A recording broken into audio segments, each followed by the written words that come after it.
It is so good to have you here today.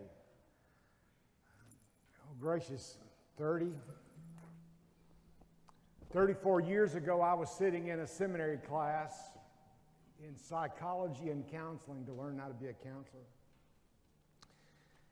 And my professor was trained in a Southern Baptist seminary in the city on the other side of Dallas. Said for a person to become a believer, a Christian, you've got to come to a place of self-actualization. So being a redneck from the sticks, I went, what does that mean? Said, well, you've got to come to a place of self-acceptance before you can really have a relationship with God. I raised my hand. I said, self what? He said, well, you've got to come where you accept yourself.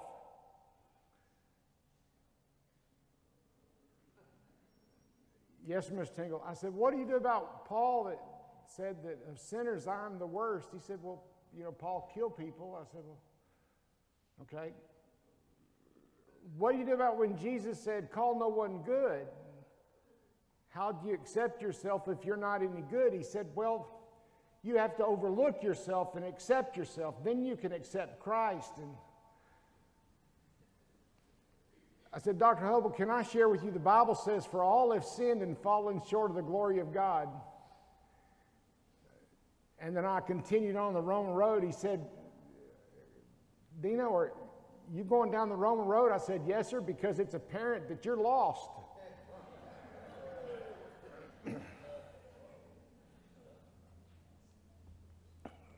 I took him again my last semester and walked in the classroom, and he said, Mr. Tingle, why are you here? And I said, well, Dr. Hubble, my wife's expecting our third child. I'm working 3 jobs trying to finish school so I can get into the pastorate.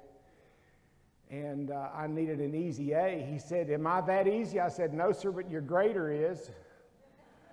He said, well, that's a reason to take my class.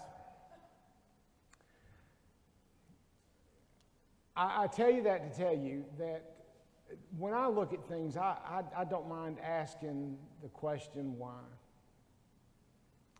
This past week, y'all graciously allowed Shelley and I to be away, and we cooked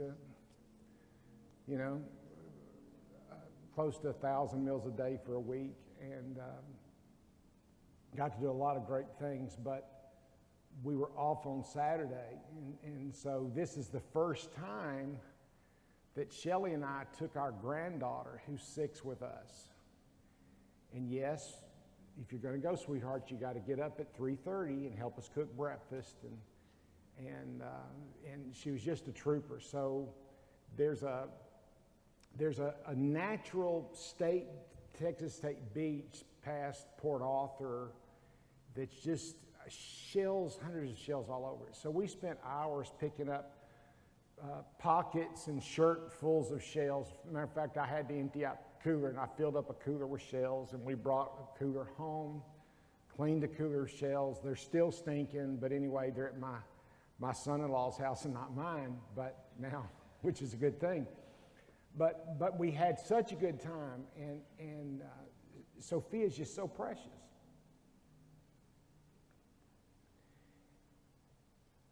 And there is nothing that I would ever want to do to hurt her or to cause her pain. I mean, I emptied out my pockets so that I could fill them up with stinky shells. A lot of them I didn't even think were pretty. But if they were significant to my granddaughter, that made them significant to me, and so I want her to feel with joy. But when I look at what God allowed his son to go through on the cross, I have to ask myself the question, why? Because I know that God's love is a great deal more pure than my love for my oldest granddaughter. How could God put his son through such an ordeal? I mean, you and I think about the cross, and we have this pretty jewelry, and I mean, I've seen people with gold crosses that have diamonds and rubies and sapphires in it. It's all pretty. It's this gorgeous piece of jewelry, and everybody looks at it and goes, oh, that's so pretty. The cross is ugly, folks. It's not a joyous day at the beach, picking up seashells. In the book of Matthew 27, verse 11 and following, meanwhile, Jesus stood before the governor, and the governor asked him, are you king of the Jews? You have said so, Jesus replied. When he was accused by the chief priests and elders, he gave no answer. Then Pilate asked him, don't you hear the testimony they're bringing against you? But Jesus made no reply, not even a single charge to the great amazement of the governor. If you remember, when Jesus was a little child, he astonished the scribes and the Pharisees when his parents took him to Jerusalem. Remember? They went, they're going, where's Jesus? Where is he? And they found him teaching the teachers. You do understand in Matthew 27:12 that as they were questioning Jesus, he was smart enough to defend himself, but he chose to be silent. Now the governor's custom at the festival was to release a prisoner chosen by the crowd, and at that time a well-known prisoner whose name was Jesus Barabbas. So when the crowd gathered, Pilate asked them, which one do you want me to release to you? Jesus Barabbas or Jesus who's called the Messiah? For he knew out of self-interest that they had handed Jesus over to him. In other words, basically, he knew the news media was lying to prop up a corrupt politician, or vice versa. Now the news media is lying to put down an innocent man. While Pilate was sitting on the judgment seat, his wife sent him a message, don't do anything with that, what? Help me out. Innocent man.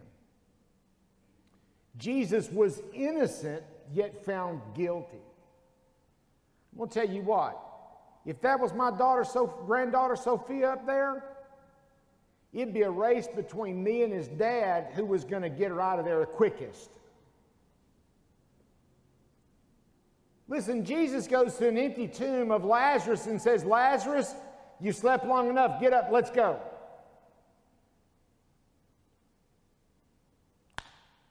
And it would have been over.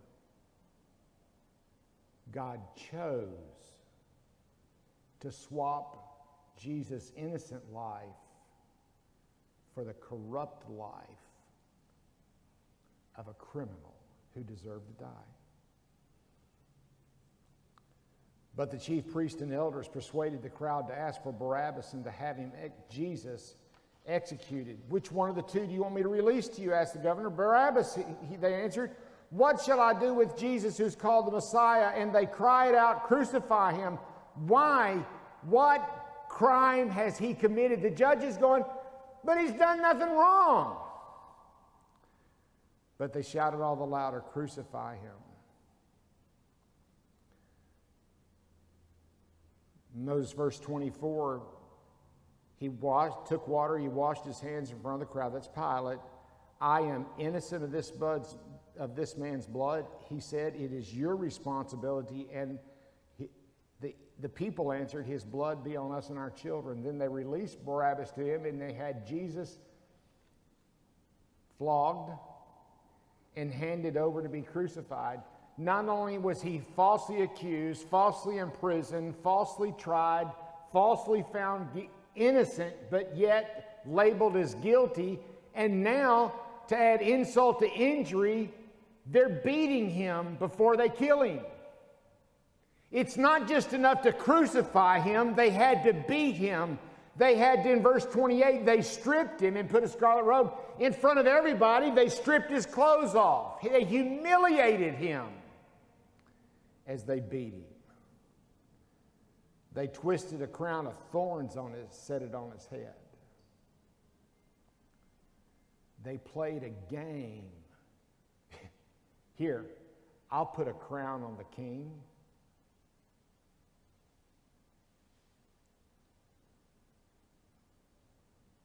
They knelt in front of him and they mocked him. Hail, King of the Jews, they said. They spit on him. They took a staff and they struck him in the head again and again. After they mocked him, they took off the robe, put his own clothes on, then they led him away to crucify him. As they were going out, verse 32, a man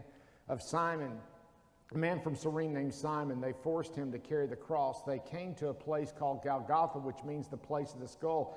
They offered Jesus wine to drink mixed with gall, but after tasting it, he refused. When they were going to give him a sedative, when they were going to give him some Tylenol to ease the pain, he said, no.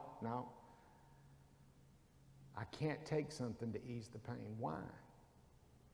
Why did Jesus have to take all the pain, all the humiliation, all the mocking? They kept watch over him. Above his head, they placed a charge against him. This is Jesus, King of the Jews. Well, finally somebody said the truth. 2 rebels were crucified with him, one on his right, one on his left. Those who passed by hurled insults at him, shaking their head and saying, "You who are going to destroy the temple and build it in 3 days, save yourself. Come down from the cross if you're the Son of God." In the same way, the chief priests, the teachers of the law, the elders mocked him. He saved others, they said, but he can't save himself. He, the King of Israel, let him come down now from the cross and we'll believe in him. He could have. But if you remember, just a few days before, Jesus said, "Father, is there any way this cup can pass from me?" And Jesus said, "Nope, nevertheless, not your will, but my will be done." He goes back to pray and says, "Dad, is there some way we can do this without me going to the cross, the humiliation, the suffering, the pain? Dad, is there another way?" And his father said, "No." And Jesus said, "Nevertheless, not your will, but my will, but your will be done." He did it 3 times. Verse 33, he trusts in God, let God rescue him now if he wants him. For he said, "I am the Son of God." Jesus knew that his Father could save him and chose not to. I mean, think about that. Where we were, there are these big signs up everywhere that says, "Do not feed the alligators." Where we were down the beach. They had instructions where you go crabbing and you paid dinner at the park, you'd go crabbing, but they said, "Don't go crabbing around alligators."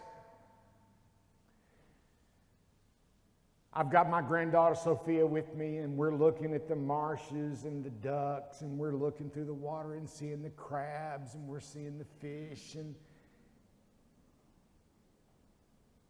she said,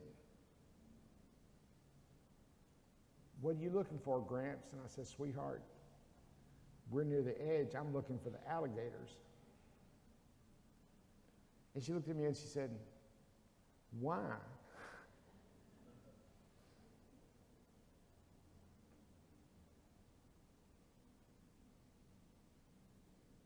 Why?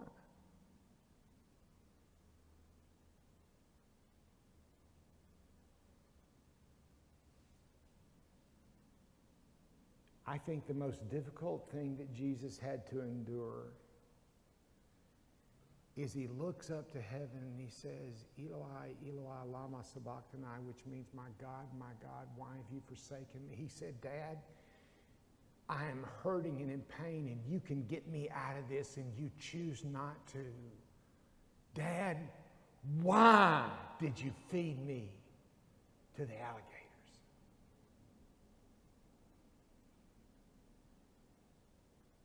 I didn't need a sign to tell me, "Don't feed the alligators" with my granddaughter there. Why? I don't want her near that stuff. Why?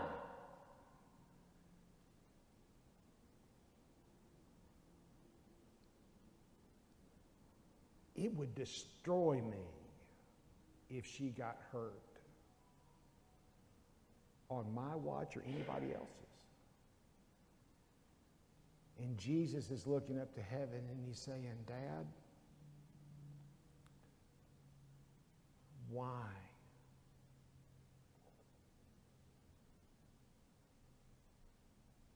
Why, Dad, was I adjudicated innocent but made guilty?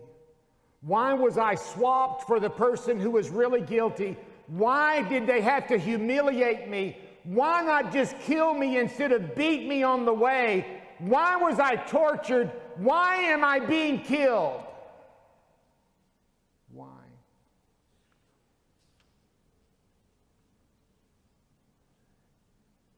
as we move into Easter, I want to answer that question, why?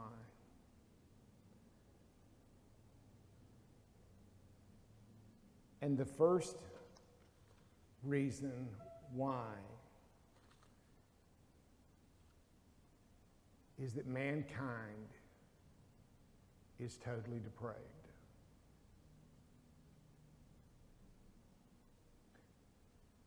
Now, I started this by saying what I was going to talk about today could possibly lead to the downfall of America. Here's why I say that.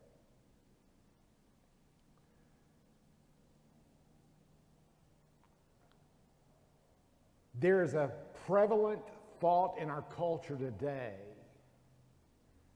that man is good all by himself. Man at his core is actually good. Man is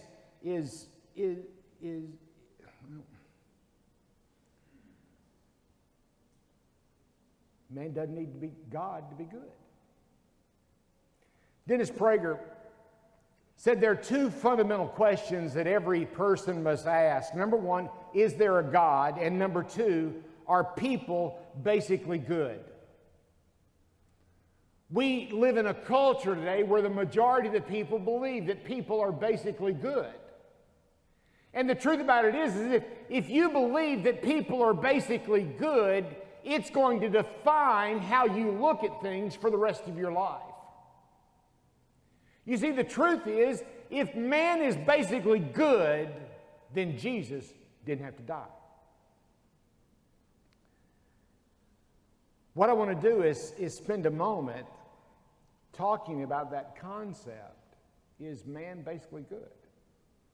You see, I believe that if you believe that man is basically good, then the concept of is there a God, you don't even need a God. Why?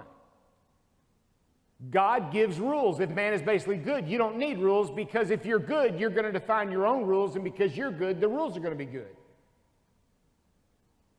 You don't need God. A person that believes that man is basically good, well, the phrase in our culture today, poverty causes crime. A person that believes that people are basically good says that for people to do something bad, they have to be driven to it. Therefore, poverty causes people to commit crime. A person that believes that people are not basically good says that a person that commits crime believes that they're responsible for the crimes that they commit. There is a representative in Houston, here in Texas, that presented a bill before the state Texas House changing the laws of the Casa doctrine, and the law she presented said that people can't have guns in their homes. If somebody breaks into your home and wants to steal something from you, your first responsibility is to leave. I'm not kidding. Your job is to leave. So anyway, they're asking her, why do you do this? It makes it against the law to shoot a person that enters your house, even if they're armed, by the way, okay? You're supposed to leave. Her reasoning is the only reason why a person would break into somebody's house is because the people that have the house have something that the person that is breaking into actually needs. Therefore, it brings about equality, because the only people that steal are the people that need things. Therefore, she believes that people are basically good. So if you're basically good, when you do things that are wrong against the law, you're doing it because it's an absolute necessity, not because there's a problem with character. So this idea of people being basically good, looking at people in history, though, the answer is obvious to the question, are people basically good?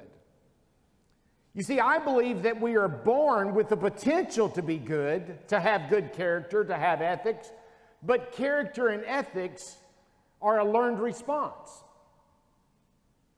I was listening to Dennis Prager the other day, and he said this: how many hundreds of times did you have to teach your children to say thank you when somebody did something for them?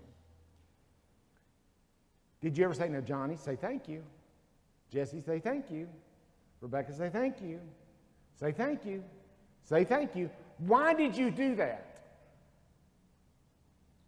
You see, the truth is, the characteristic of gratitude is a learned response. You're not basically good. Now I'm going to tick off a few of you, but you ready? Children are basically all narcissists. You're going, huh? Children, basically, when they're born, only think about themselves. They only want what they want. When they're hungry, they pitch a fit and they cry. When their diaper's dirty, they cry. When they want mama, they cry. When you're doing something they don't want, they cry, they scream. Why? Because they want what they want. I'm in the grocery store with my wife yesterday afternoon. There's a mom with a little boy, and he picks up some candy, and I want... Every grocery store that does this should be in a class action lawsuit against all moms. They put all the flashy candy down at kids' eyesight. The kid picks up this piece of candy, and I'm not going to call the name out in public, but she says, da-da-da, put it down. Put it down. And he takes it, he looks at it, and he puts it in his pocket. The mom's good. She says, take that out of your pocket. No, son. Take that out of your pocket. I'm not going to buy that. No. And so she pulls it out of her pocket. She's trying to pay for her groceries, get her stuff out. This kid is...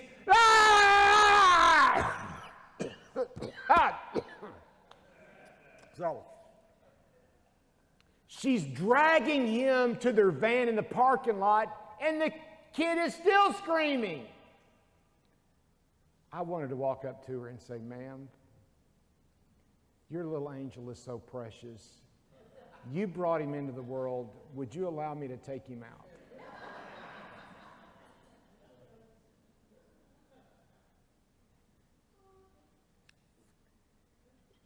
If people are basically good, why do we have to teach children proper behavior and character?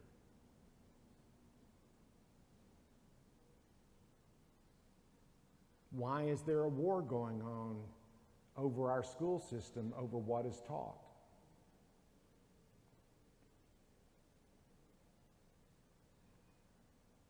There's a group in the LGBT community in Florida that's raising money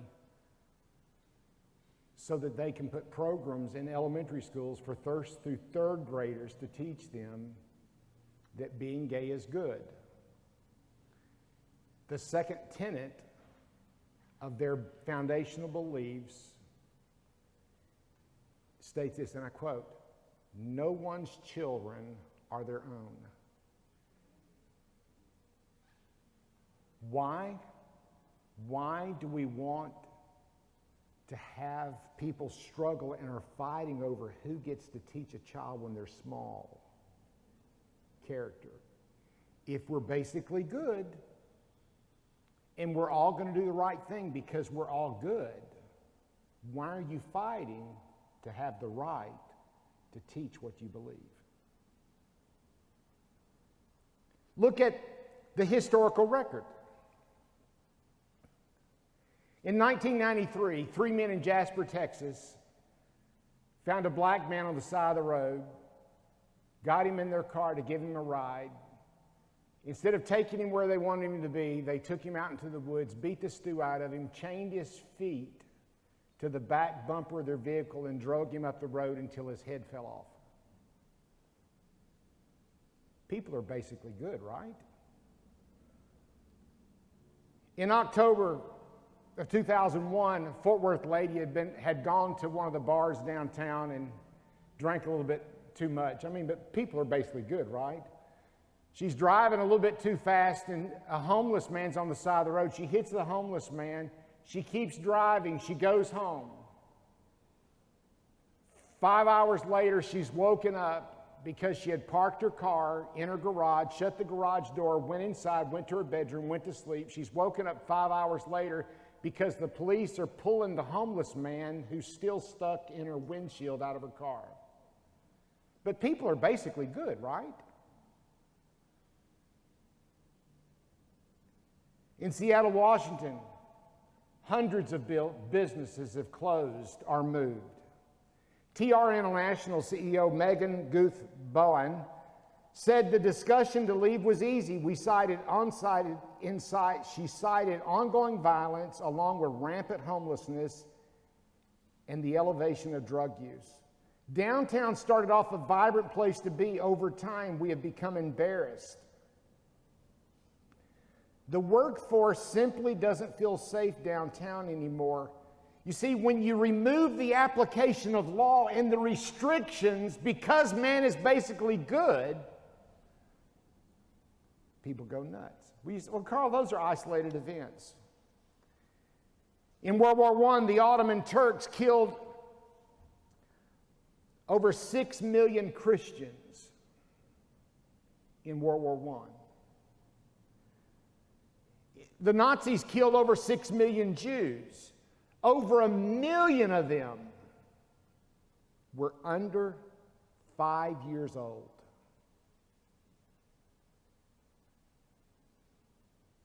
Well, that's a radical thing. If you go to Ad Vashem in Jerusalem, which is the memorial to the Jews that were killed during the Holocaust, in the center of it is a flame, but you know what else is there? People are basically good, right? A rabbi from Poland wrote a letter to the President of the United States, Franklin Roosevelt. I read the letter. He talked about how they were being exterminated, how that the stormtroopers were coming and tearing people out of their home, how they were raping women and children in the middle of the streets, and that the United States of America had to do something to get involved. And next to it is a letter from the President of the United States, Franklin Roosevelt, simply explaining, "Sir, I'm sorry for your loss. It's a terrible tragedy, but at this time, the United States cannot get involved."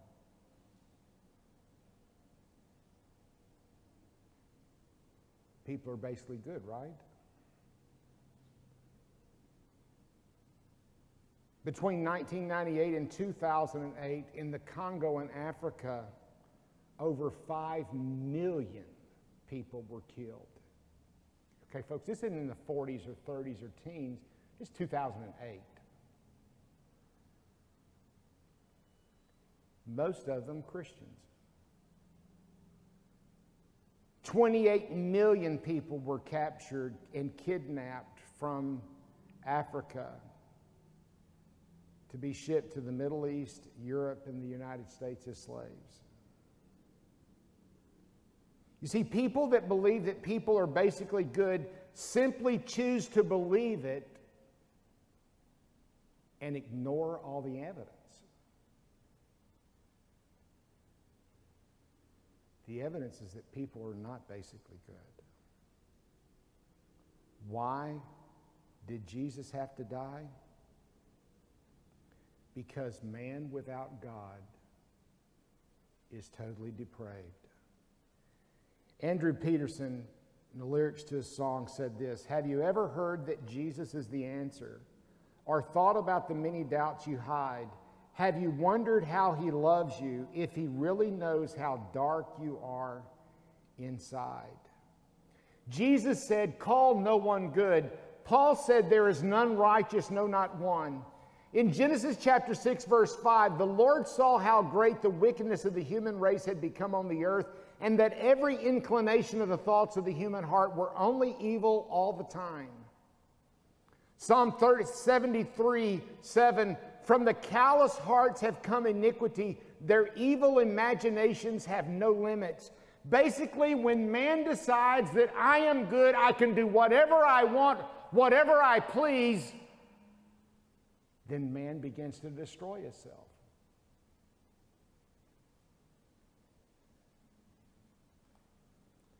Historical record.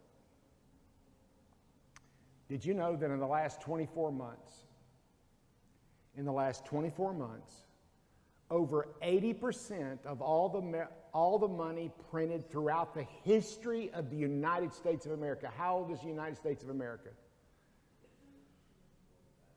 How much? 246 years.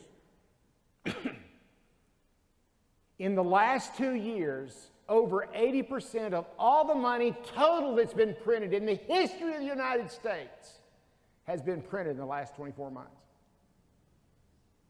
Why? Well, we have to prop things up. Why?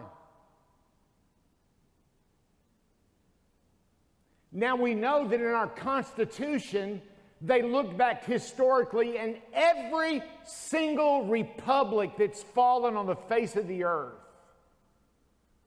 that had any significance all failed because of economic collapse. Okay? Period. Go look it up. Go look at Rome, economic collapse. Go look at Greece, economic collapse. You ready? We put in our Constitution that all currency had to be backed up by gold or silver. Roosevelt stole your gold in 1938.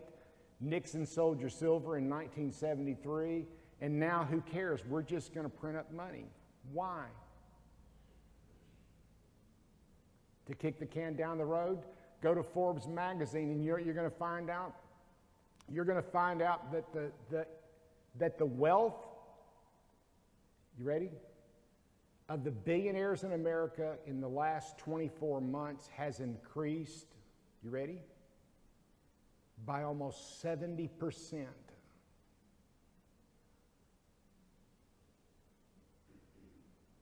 Go look it up. Don't trust me. Go look it up. Why? Because since I'm good, I want what I want. I define what is right. Now that the value of your dollar is being shot, well, it's Putin's fault. Right. Gas wasn't going up before Russia-Ukraine, was it?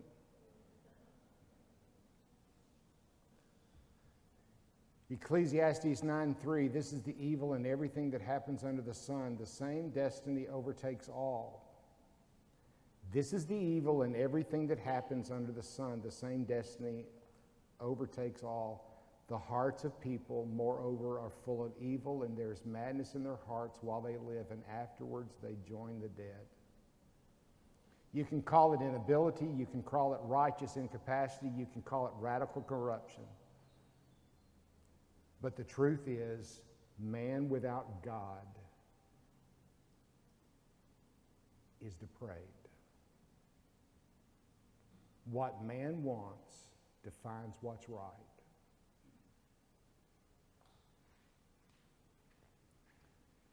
Caiaphas declared, "You know nothing at all, nor do you consider that it is expedient for us that one man should die. His reason was wrong, but his proposition was right." That's a quote from my dad, by the way. His reason was wrong, but his proposition was right. Why did Jesus have to suffer humiliation, death, mocking, torture? Because the punishment had to meet up to the depravity of man's sin.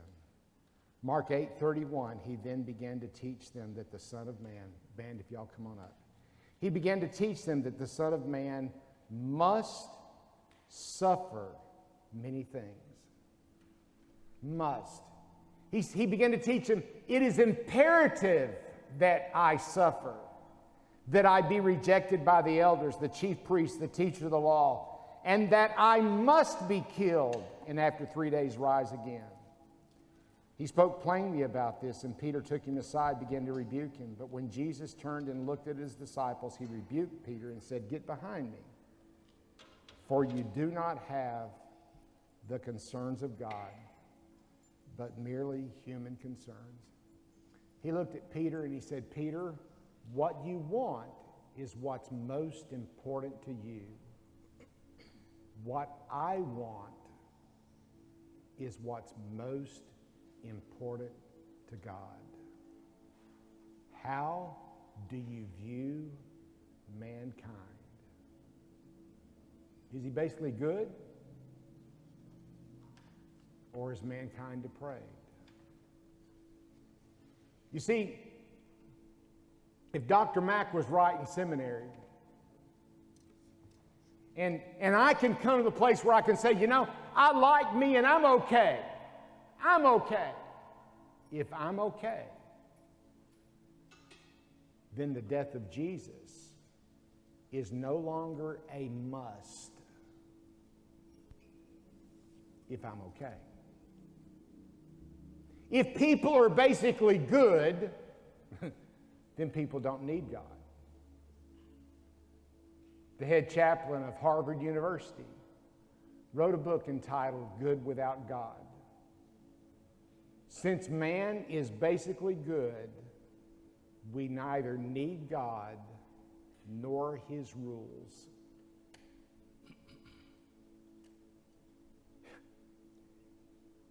The record of human history screams,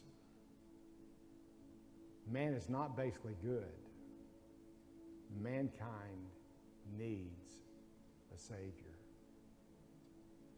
The introduction to why did Jesus have to die? As the band leads us in one more song of worship, if you'd like to talk to somebody or pray with somebody, I'll be hanging out in the back.